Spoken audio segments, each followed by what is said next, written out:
Hai, sejak dari awal membahas tentang evolusi, selalu saja ada orang yang menentangnya dan tidak percaya dengan teori evolusi. Meski telah diberikan sangat banyak sekali bukti ilmiah dari berbagai cabang ilmu. Sebenarnya ini adalah hal yang baik. Mengkritisi evolusi memang perlu dilakukan dan sangat penting karena tidak ada ilmu yang harusnya kebal terhadap kritikan. Namun yang jadi masalah adalah mereka yang menolak evolusi bukan karena evolusi itu tidak bisa dibuktikan atau tidak mempunyai bukti ilmiah.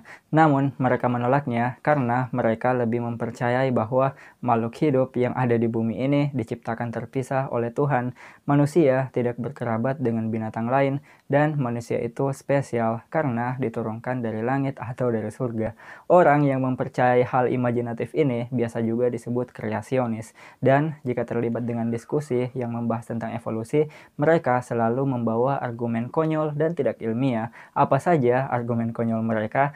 Temukan jawabannya di video kali ini, oke?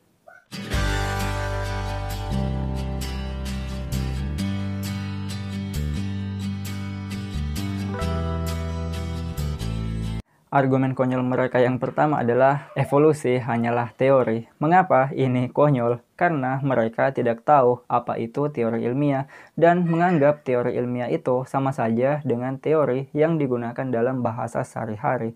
Hal yang paling menyedihkan adalah banyak kreasionis yang mempunyai titel dokter, bahkan tidak mampu membedakan teori ilmiah dan teori yang digunakan dalam bahasa sehari-hari. Hal ini dapat terkategori sebagai equivocation fallacy atau cacat logika yang muncul karena ketidakmampuan membedakan makna kata. Contohnya, penggunaan kata sel. Dalam biologi, tentunya sel mempunyai makna yang berbeda dengan sel yang digunakan dalam bahasa sehari-hari. Ketika kita membicarakan teori evolusi, maka kita membicarakan tentang teori ilmiah, yang dimana teori ilmiah ini adalah penjelasan dari suatu aspek dari alam atau alam semesta yang telah berulang kali diuji dan diverifikasi sesuai dengan metode ilmiah menggunakan protokol dari pengamatan, pengukuran, dan evaluasi hasil. Dan hasilnya pun itu telah diterima oleh mayoritas ilmuwan. Sangat berbeda dengan definisi teori dalam bahasa sehari-hari yang cuma bermakna tebakan atau hal yang dibuat-buat. Teori evolusi seleksi alam mempunyai derajat yang sama dengan teori-teori lainnya dalam sains, seperti teori relativitas, teori heliosentris, teori penyakit yang disebabkan oleh bakteri, teori gravitasi, dan lain sebagainya. Teori ini dapat difalsifikasi atau dibuktikan salah dan dapat diperbaharui. Jika sesuatu itu tidak bisa difalsifikasi, maka hal tersebut tidaklah ilmiah. Contohnya, anggapan bahwa manusia itu diturunkan dari surga ke bumi. Hal ini tidaklah ilmiah. Jika kalian lebih mempercayai kreasionisme daripada evolusi, itu pilihan kalian.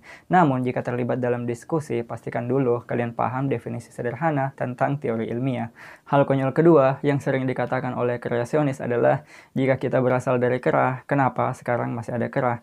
Pertama-tama, kita tidak berevolusi dari kera modern yang ada sekarang seperti simpanse atau gorila. Namun, kita berkerabat dekat dengan mereka karena manusia dan simpanse itu mempunyai nenek moyang yang sama. Lebih tepatnya, simpanse adalah sepupu kita, bukan nenek kita. Kita tidak mungkin berasal dari sepupu, ya kan? Evolusi bukanlah sebuah tangga di mana manusia itu berada di puncak tangga tersebut. Evolusi lebih kepada batang pohon yang mempunyai banyak cabang. Makhluk hidup bisa sangat beragam karena melalui mekanisme evolusi seperti mutasi genetik dan seleksi alam.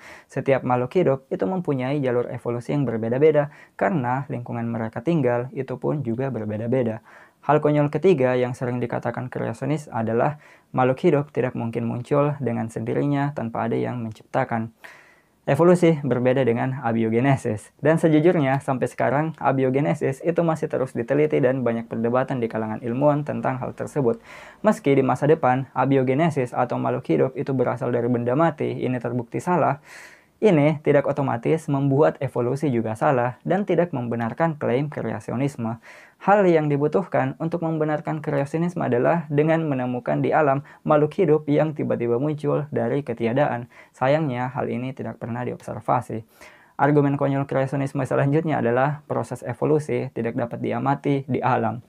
Ini kurang tepat atau salah karena proses evolusi bisa diamati di alam. Mereka saja yang tidak belajar dan mencari tahu. Sangat banyak contoh proses evolusi yang sedang terjadi sekarang.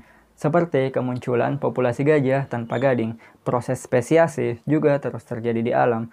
Jika saja mereka mau meluangkan waktu 5 menit untuk googling mencari contoh proses evolusi yang dapat diamati, maka mereka akan mendapatkan sangat banyak contoh.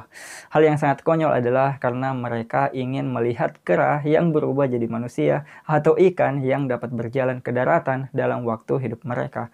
Proses evolusi adalah proses yang memerlukan waktu jutaan tahun agar karakter fisik makhluk hidup itu berubah secara signifikan. Hal ini dapat diverifikasi kebenarannya berdasarkan catatan fosil. Kita tidak melihat ikan yang sekarang berenang, kemudian besok ikan tersebut berjalan di daratan. Seperti kita tidak bisa melihat seorang bayi yang keesokan harinya menjadi orang tua atau orang dewasa. Argumen konyol lainnya adalah missing link atau makhluk hidup transisi.